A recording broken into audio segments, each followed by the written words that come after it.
Bismillahirrahmanirrahim. Həzrəti İmam Zeynəlabidin əleyhissalam sühuru gözləyənlər üçün, yəni müntəzirlərə bir vədi var.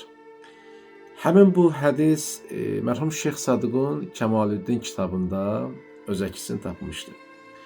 Hədisin məzmunu bu cürdür.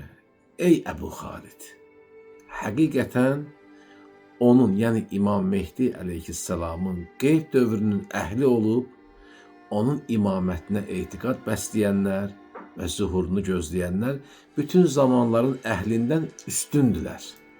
Çünki Allah Teala onlara elə bir ağıl, anlayış və mərifət bəxş etmişdi ki, qeyb onlar üçün sanki müşahidə, onu görmək kimidir. Allah onları o dövrdə Resulullah'ın huzurunda qılıncla cihad edən mücahidlər məqamında qərar vermişdi. Onlar həqiqi muxlislər, yəni ixlaslılardılar.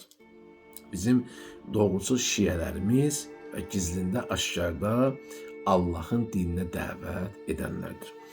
Əzizlər, bu hədisdə bəzi mühüm məqamlar da var. İstəyirəm onu da sizlər üçün qeyd edeyim inşallah.